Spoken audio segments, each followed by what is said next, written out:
Yes, Newton's law of cooling. Please pay attention now. ह्याचा एकच equation आपल्याला refer करावं लागणार आहे. पण त्याच्या आधी मला तुम्ही सगळ्यांनी सांगा, yesterday when we were learning about radioactive decay and population growth, how many conditions did you expect in the question? Question मध्ये किती कंडिशन एक्सपेक्ट करत होता तुम्ही? How many conditions did you expect? जेवढे अननोन्स होते तेवढे ना? So basically how many conditions were you expecting in the question?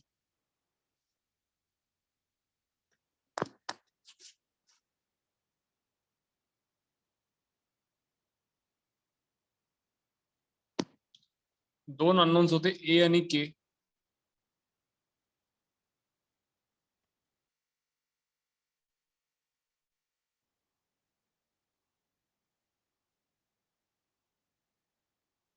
तर दोन कंडिशन तुम्ही एक्सपेक्ट करत होता. न्यूटन्स लॉ ऑफ कूलिंगच्या केसमध्ये तुम्हाला दोन कंडिशन करायची गरज नाहीये. तुमच्याकडे फक्त एकच अननोन आहे के. कारण त्यांनी काय केलं इथं, you can see this, you can zoom it. तुम्हाला जो इक्वेशन दिसत असेल, जो इक्वेशन मी मार्क करतोय फक्त तेवढ्याकडेच बघा, बाकी काय बघू नका. बाकी कसं केले काय केले मी तुम्हाला थोडक्यात सांगतो, पण आपण हा एकच इक्वेशन यूज करणार आहे.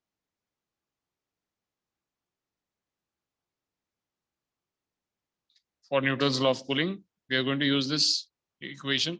Theta equal to theta 0 plus theta 1 minus theta 0 into e raised to minus k. Do you get this? आता यामध्ये एकच अननोन आहे के, म्हणजे एकच कंडिशन वापरावी लागेल. कारण तुम्हाला सांगू का, तुम्हाला लॉजिकल सांगतो की असं एक का झालंय, कारण बेसिकली इथे सुद्धा दोनच कॉन्स्टंट्स होते सुरुवातीला. पण त्यांनी काय केलंय, हा इक्वेशन त्यांनी जो डिराइव्ह करून दिलाय त्यातली एक कंडिशन त्यांनी ऑलरेडी प्रूफ मध्ये यूज केले. या प्रूफ मध्येच त्यांनी एक कंडिशन यूज केले आणि ती कंडिशन ही आहे, for T equal to 0 theta equal to theta 1. ही कंडिशन यूज करून हा इक्वेशन बनवलाय. म्हणून एक कॉन्स्टंट निघून गेलेला आहे आणि एकच राहतोय तो के. समजलं का? म्हणजे अर्ध काम आपल्याला प्रश्नामध्येच करून दिलेलं आहे, रादर फॉर्म्युला मध्येच आपल्याला अर्ध काम करून दिलेलं आहे. फक्त एकच कंडिशन त्यांनी आपल्याला देणं गरजेचं आहे. Got it, all of you?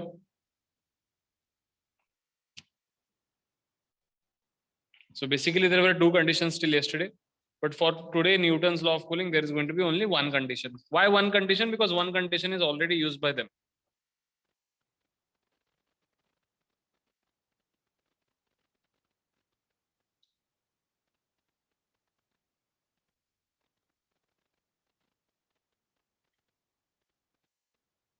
So every time it will be after t equal to 0. तसं नाही आहे. I'll tell you, t equal to 0 ची जी काही कंडिशन आहे ना, त्यांनी इथं प्रूफ मध्येच यूज केलेली आहे. So you need not worry about two conditions. You just have to know this formula. You should know what is theta 1, what is theta 0, and what is theta. And accordingly you should fetch for one more condition in the question. Question मध्ये एकच condition ओळखली पाहिजे. Basically होतंय काय, मागच्या दोन्ही cases मध्ये आपण क्वेश्चन मधनं दोन कंडिशन ओळखायचा प्रयत्न करतोय, कारण बऱ्याच वेळेला असं सरळ सरळ दोन कंडिशन दिल्या जात नाही. आपल्याला त्यातनं त्या दोन कंडिशन काढावे लागतात. पण आपण न्यूटन्स लॉ ऑफ कूलिंग वरच्या क्वेश्चन्स मध्ये एकच कंडिशन काढायचा प्रयत्न करूया. Let us not fetch for two conditions. All of you, दोन वेगवेगळ्या वेळेंना असणारे टेम्परेचर हे आपण काढायचा प्रयत्न करायला नको. आपला एक फॉर्म्युला त्यांनी दिलाय, थीटा म्हणजे temperature at any time. Theta म्हणजे लेफ्ट साइडला जो थीटा आहे दॅट इज द व्हेरिएबल. हा व्हेरिएबल आहे, this is a variable. Temperature at any time t, हा म्हणजे theta. Theta 0, this is the room temperature. Theta 1 म्हणजे तो initial body temperature. Theta 0 is again room temperature into E raise to minus k is constant t time. आता तुम्हाला मी सांगतो हे सगळं हे वेगळं का झालं, न्यूटन्स लॉ ऑफ कूलिंग मध्ये नेमकं हे वेगळं का झालं. D theta by D T असं आपण म्हणूयात की हे मागच्या क्वेश्चन सारखाच ह्याचा कन्सेप्ट आहे. That is the rate of change of temperature is proportional to the temperature of the body at that time. असं जर का म्हटलं असतं, D theta by D T is proportional to the temperature of the body at that time. And for example समजा मी एकदम गरम वस्तू माझ्याकडे आहे ज्याचं ऑलरेडी टेम्परेचर 100 डिग्री सेल्सिअस आहे, ठीक आहे. ती वस्तू जर का सराउंडिंग 200 डिग्री सेल्सिअस असेल तर ह्या वस्तूचं टेम्परेचर वाढत राहणार आहे का कमी होणार आहे?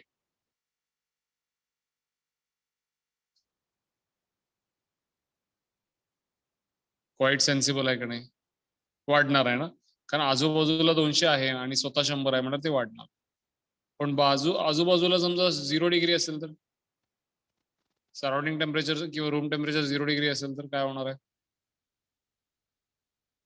ते कमी होईल. ह्याचा अर्थ ह्याचा रेट जो आहे एखाद्या बॉडीचा किंवा एखाद्या ऑब्जेक्टचा टेम्परेचर चेंज व्हायचा, वाढू दे किंवा कमी होऊ दे, रेट काही असू दे, पण जो चेंज व्हायचा रेट जो आहे तो फक्त त्याच्या स्वतःच्या टेम्परेचरवर डिपेंडेबल नाही आहे, तो सराउंडिंग टेम्परेचरवर सुद्धा डिपेंडेबल आहे. हे तरी तुम्हाला पटते सगळ्यांना? It is not only dependent on the object, it is dependent on the surrounding as well. So basically it is dependent on what? It is dependent on the difference between the temperature of the object and the surrounding temperature. Theta is the temperature of the object at that time and theta 0 is the surrounding temperature. ह्यांच्या subtraction म्हणजे ह्यांच्या difference वर तो rate dependent आहे, हे लक्षात आलं का? थीटा 0 हा कुठला तरी कॉन्स्टंटच असणार आहे. थीटा 0 रूम टेम्परेचर आहे, ते क्वेश्चन मध्ये त्यांना सांगावं लागणार आहे की त्याबाबत जे काही तुम्ही बॉडी म्हणताय ते गार होणार आहे का गरम होणार आहे हे आम्ही तुमच्या रूम टेम्परेचर वरनं सांगू शकतो.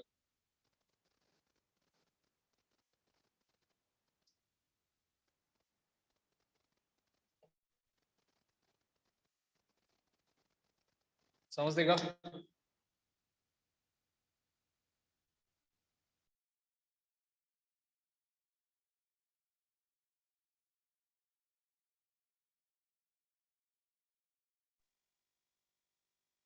Getting it all of you? Okay, so this is how this. मग काय त्यांनी केलं? मग त्यांनी प्रपोर्शनॅलिटीच्या जागी इक्वॅलिटी आणलं, मायनस साइन इंट्रोड्यूस केलं, कारण त्यांनी मुळात इथं कन्सिडर करत असताना त्यांनी थीटा 0 जो आहे it is less than theta असं कन्सिडर केलं.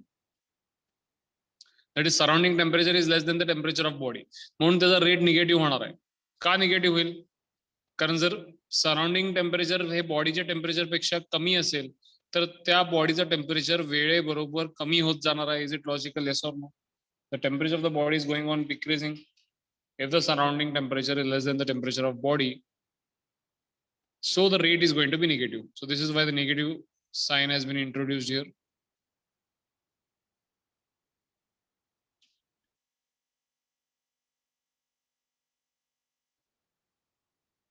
So मग ते variable separate केलं, integration केलं, and they got this equation.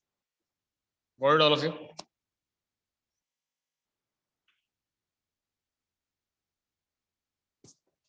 And what is this equation? Theta equals to theta 0. What is theta 0? Surrounding temperature or room temperature, whatever you call it as. Theta 0 is room temperature. Theta 1 is initial temperature of the body. जे काही body तुम्ही गार करायला ठेवले किंवा गरम करायला ठेवले, जे काही असेल ते त्याचा तो इनिशियल टेम्परेचर आहे, थीटा 1. अँड लेफ्ट साइडला जो थीटा आहे that is a variable.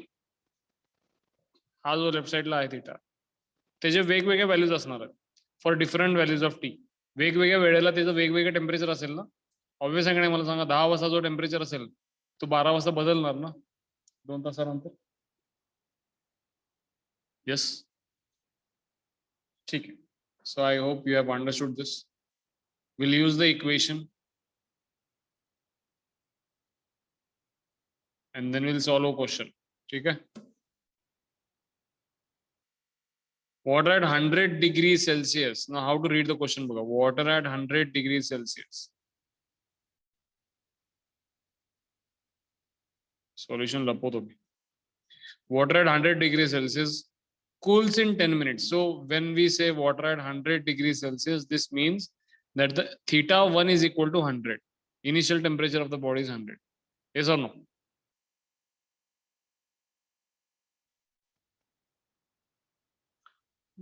Cools in 10 minutes to 88 degrees Celsius. So I can consider this as a condition. At T equal to 10, theta equal to 88. Room temperature of 25. So theta 0 equals to 25. Find the temperature of water after 20 minutes. So another 20 minutes वापरला असता शब्द तर मी t equal to 30 घेतलं असतं. After 20 minutes वापरले तर मी t equal to 20 घेतो. Theta equal to question mark. जे काही त्यांनी सांगितले ते लिहून घेतले का आपण बरोबर?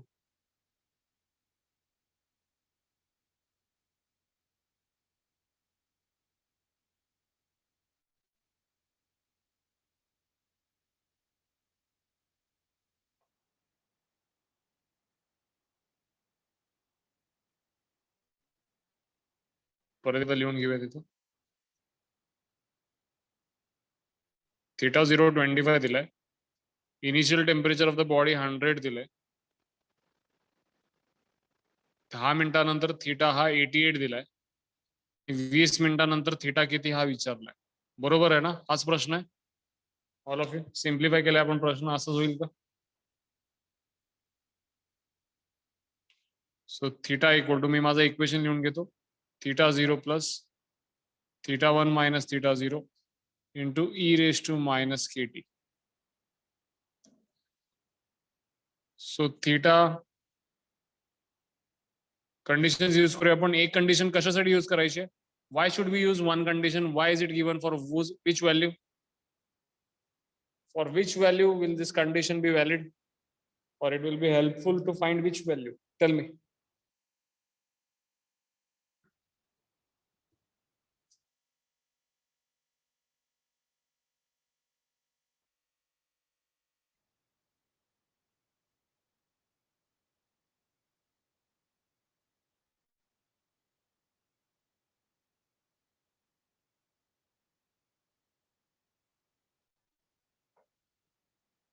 Correct. Basically for the value of k. k च्या व्हॅल्यू साठी ही कंडिशन दिलेली आहे.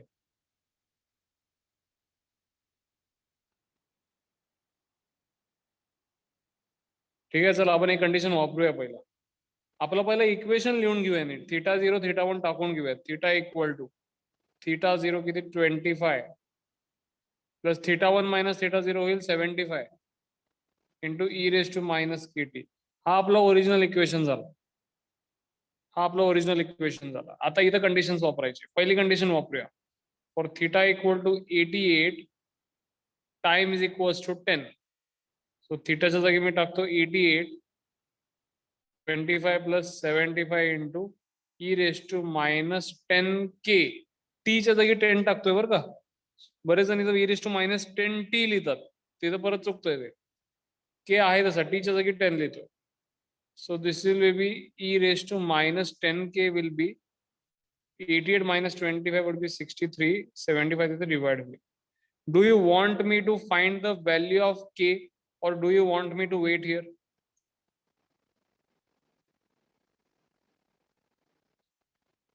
Shall I find the value of k or shall I wait? Let us see how the question. Okay, we'll wait. Okay. Now we'll go for the question. Theta किती आहे विचारलंय. Time 20 असताना original equation कडेच जायचं. 25 plus 75 into e raised to minus 20k. ह्याची value तुम्हाला विचारले. थीटाचा प्रश्न आहे म्हणजे थीटा किती for time equal to 20 minutes. Not 25 plus 75 into E raise to minus 20k मध्ये के ची व्हॅल्यू आपल्याला हवी आहे. सो ह्यातनं एक्झॅक्टली के ची व्हॅल्यू घेऊन यात टाकूयात. तर E raise to minus 20k ला E raise to minus 10k च्या भाषेत एक्सप्रेस करूयात. Correct. minus 10k, it's a square. So what will this be? 25 plus 75 into e raised to minus 10k ची value माहिती आहे आपल्याला. 63 by 75 into 63 by 75 स्क्वेअर म्हणाल दोन होतील ना. एक कॅन्सल झाला. ह्याचं काय एक्झॅक्ट कॅल्क्युलेशन येईल ते नंतर तुम्ही काढून घ्या.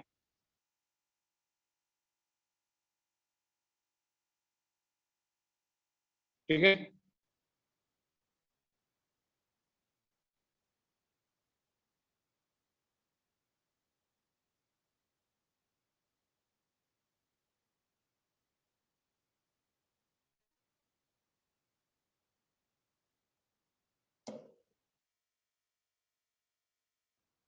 जे काय फायनल आन्सर येईल तो येईल. सगळ्यांना समजले काय करायचंय? Did you all understand this?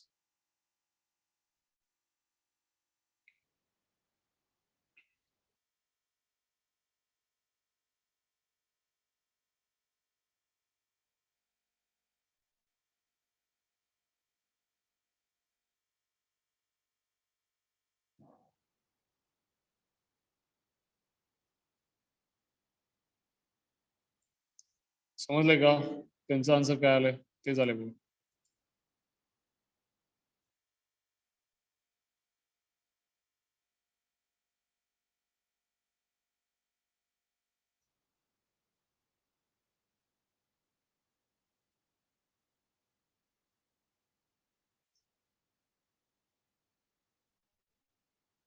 Surface एरियाचा question बघूयात का? आता किती पान सोडवले बघा यांनी. पूर्ण 2 पानाचं सोल्युशन दिसतोय. पण हे किती आपल्याला सोपं करून घेता येते बघा. न्यूटन्स लॉ ऑफ कूलिंग किंवा पहिल्या 2 टाईप पेक्षा हा टाईप पण तितकाच सोपा. Will read the question. Question दिसतोय ना सगळ्यांना?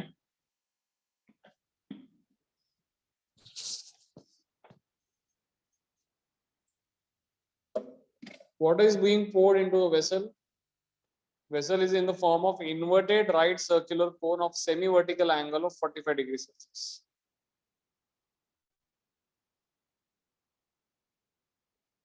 In such a way that the rate of change of volume at any moment is proportional to the area of the curved surface. Very important. Rate of change of volume at any moment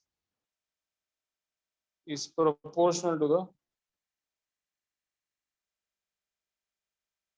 area of the curved surface which is wet at that moment. म्हणजे एक condition त्यांनी दिलेलं आहे.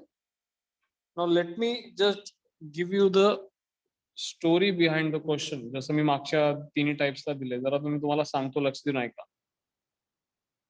Now these are the questions where you will have to find the volume at different time or the area at different time or the depth of the water at different time. कुठेतरी तुम्हाला यातलं काहीतरी विचारते. कारण एका vessel मध्ये जर का तुम्ही पाणी भरत असाल तर वेगवेगळ्या वेळेला सॉरी फॉर द वेसल, वेगवेगळ्या वेळेला तुमच्या त्या वेसलच्या पाण्याची हाईट काहीतरी असेल, ते वेळेबरोबर बदलत जाणार आहे. त्या वेळेला असणारा रेडियस जो काही आहे त्या पाण्याचा, तोही वाढत जाणार आहे किंवा बदलत जाणार आहे म्हणू आपण.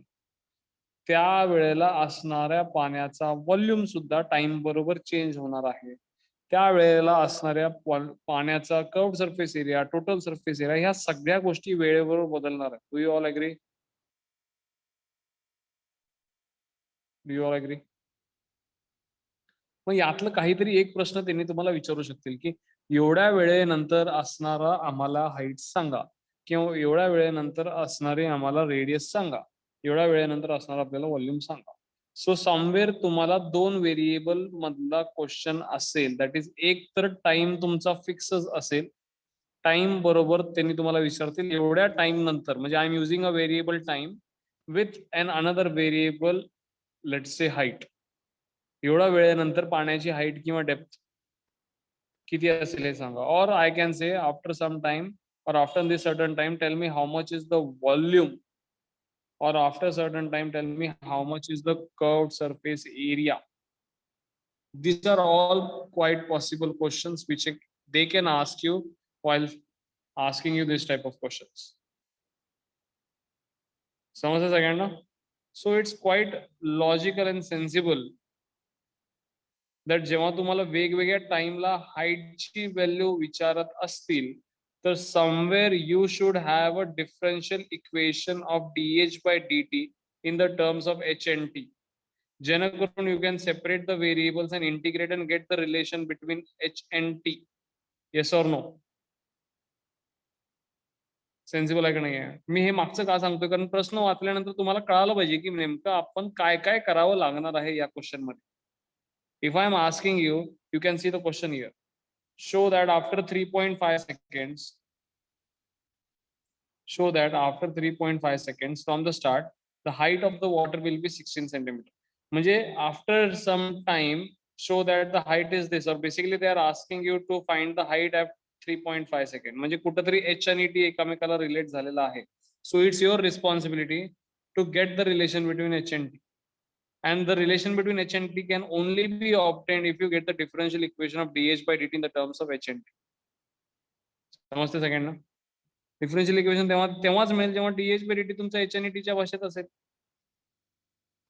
Yes or no? सो तुमचा मेन गोल या क्वेश्चन मध्ये काय असला पाहिजे? डिफरन्शियल इक्वेशन पहिला फॉर्म करायचा आणि त्याचं इंटिग्रेशन करून सॉल्युशन काढायचं. सॉल्युशन मध्ये वापरायचे कंडिशन सगळे अननोन जे काय असतील ते काढून घ्यायचे, मग प्रश्नाकडे जायचं. लक्षात आलं का? आतापर्यंत तुम्ही काय करत होता? हा सॉल्युशन जो आहे तो तुमच्या पहिल्या तिन्ही टाइप मध्ये ऑलरेडी बनवलेला होता. तुम्ही कंडिशन्स वापरायचं, कंडिशन 1, कंडिशन 2, मग तुम्ही क्वेश्चन कडे जायचं.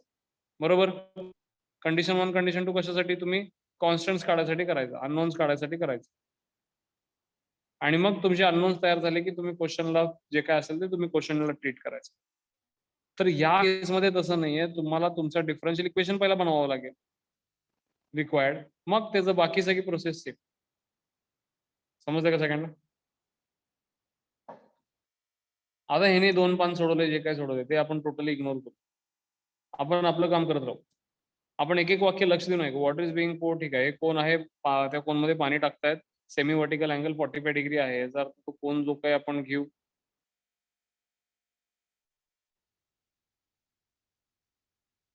त्याचा सेमी व्हर्टिकल अँगल 45 असला पाहिजे.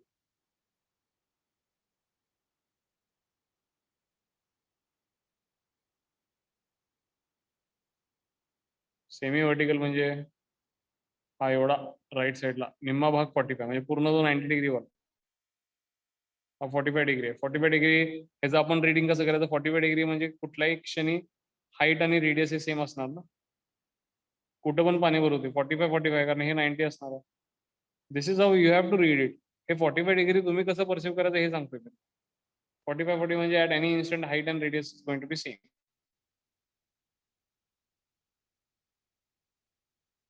ठीक आहे. एनिवेज 45 डिग्री म्हणले, पूर्ण लक्ष देऊन ऐका. हा एक क्वेश्चन तुम्हाला समजला तर तुम्हाला कुठलाही क्वेश्चन सोडवता येईल. 45 degrees Celsius in such a way that the rate of change of volume at any moment is proportional to the area of the curved surface area which is wet at that moment. So this is something which they have given. Differential equation आपल्याला form करायचं आहे, मान्य आहे, पण त्याच्यासाठी त्यांनी काय तर देणं गरजेचं आहे. म्हणजे आपल्याला काय पाहिजे ते आपल्याला काढता येईल. dv by dt is proportional to curved surface area असं त्यांनी सांगितलं आहे. ठीक आहे. This is a very important condition. ह्यातनंच आपल्याला ते dh by dt चं इक्वेशन मिळणार आहे, हे मी तुम्हाला सांगतो. त्यांनी दिलेल्या डिफरन्शियल इक्वेशन म्हणून आपल्याला रिक्वायर्ड डिफरन्शियल इक्वेशन मिळणार आहे. ठीक आहे. Initially the vessel is full to height of 2 centimetre and after 2 second the height becomes 10. आता हे वाचल्या यू शुड नो की this is something they are dealing with the conditions. Condition 2 दिलेले आहेत. इनिशियली कंडिशन दिलेली आहे, 2 सेकंड नंतर condition दिली आहे. म्हणजे कदाचित हे कुठले तरी कॉन्स्टंट फाइंड करण्यासाठी असतील. पण हा कॉन्स्टंट फाइंड करायचा जो काही खेळ आहे तो आपला सॉल्युशन बनल्यानंतर, म्हणजे डिफरन्शियल इक्वेशन फॉर्म करायचा, त्याचं इंटिग्रेशन करायचं, मग सॉल्युशन बनल्यानंतर हे तेव्हा उपयोगात येणार आहे. आणि हे जे काही विचारलंय ते आपला क्वेश्चन आहे. समजते का सगळ्यांना? तुम्हाला पूर्ण प्रश्न तोडता यायला लागलाय का? First there is given some data, then to form a differential equation they have given us some data, then they have given 2 conditions to find the constants, and then they have asked us the question. ही reading जमते का मला सांगा? Are you able to read this? Show that after 3.5 म्हणजे प्रश्न आहे हा. Initially and this thing is conditions, condition 1 and 2, 2 condition दिसतात म्हणजे obviously there might be 2 constants in the solution. Got it all of you? So straight away we will solve it now. कसं solve करायचं बघा. dv by dt, that is the rate of change of volume, is proportional to the curved surface area. So curved surface area of any cone, as you all know, प्रोपोर्शनलिटीची जागी equality लिहिणार मी, के constant introduce करणार, minus द्यायची गरज नाही. मी पाणी भरतोय म्हणजे वाढतच जाणार आहे, व्हॉल्यूम वाढतच जाणार आहे. Curved surface area of cone is pi R L, if I am not wrong, and L is nothing but under root R square plus H square. Do you all agree?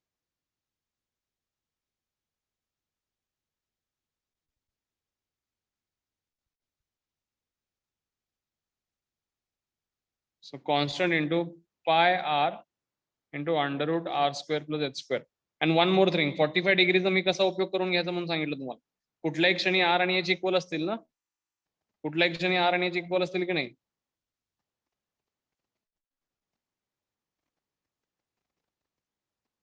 बरोबर. मग मी आरच्या जागी H replace करू का, कारण मला सगळं H पाहिजे. आता हे मी केव्हा करणार आहे, when I am able to have that reading, की मला या प्रश्नामध्ये I have to get everything in terms of H and T. मला एच टी सोडून दुसरं काही नको आहे, हे जेव्हा मला लक्षात येईल मगच मला हे करता येईल. बिकॉज ही स्टेप मी का केली हे मी तुम्हाला एक्सप्लेन करू शकत नाही. मी तुम्हाला मागची स्टोरी सांगून तुम्हाला सांगू शकतो की हे का करायचं. असं तुम्ही आरच्या जागी एच, मग एचच्या जागी पण आर लिहू शकता. That is not the point here. The point is what the question is and how do I have to frame the differential equation. सगळं एच आणि टी मध्ये आणायचं. तर तसं मी केलं. तर H square plus H square किती झालं, 2h square. 2h स्क्वेअरचा square route 2h. मग के झालं k into pi into h into root 2h. मान्य आहे सगळ्यांना. हे बघा ना आता, k into pi into root 2 हे सगळं कॉन्स्टंटच आहे ना.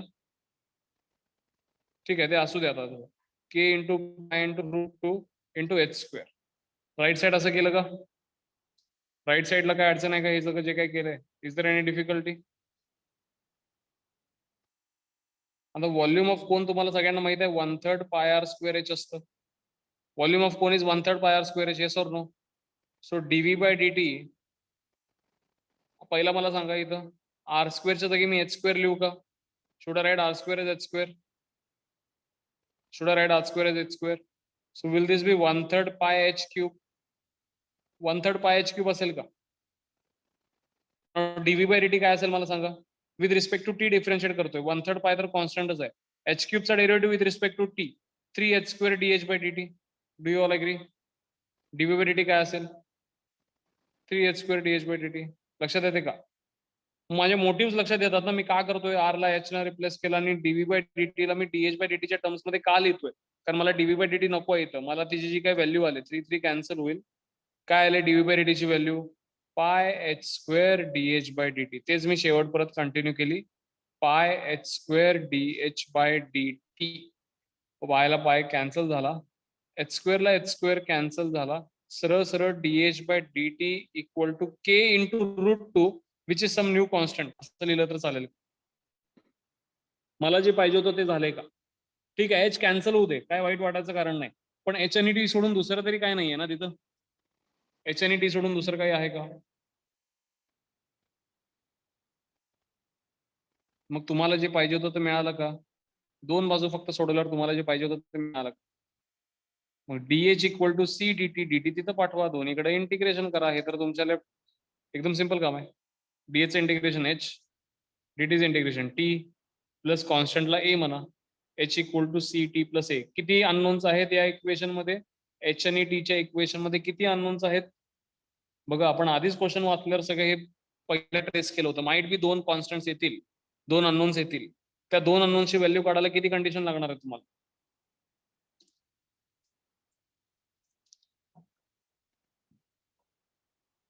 How many conditions will you need. तर प्रश्नामध्ये दोन कंडिशन्स दिलेले आहेत का. Are two conditions given, are two conditions given. ठीक आहे, मग तुम्हाला ते 3.5 सेकंड नंतर जे काही प्रश्न विचारले ते काढता येईल का. Yes, at the end it is given. जे काही काढायचं ते काढता येईल का. Got it all of you. Two conditions and the question. समजले का सगळ्यांना. प्रॅक्टिस करताय का आता ह्याची. Will you practice it. संपवून घ्या हे जे वर्ष जे काही क्वेश्चन्स आहेत. 1-2 क्वेश्चनच आहेत. एक्सरसाइज पूर्ण ही जी संपवा आणि मिसेलेनियस मध्ये काय असेल तर संपवून घ्या. ठीक आहे, आज हे करून घ्या होमवर्क साठी आणि आर्यनचं आहे तसं सोडवा. ठीक आहे.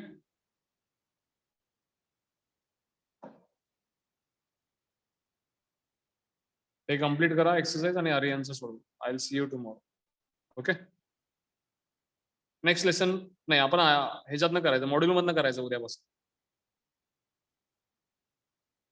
ओके चलो, I will see you tomorrow. Okay, bye bye, take care.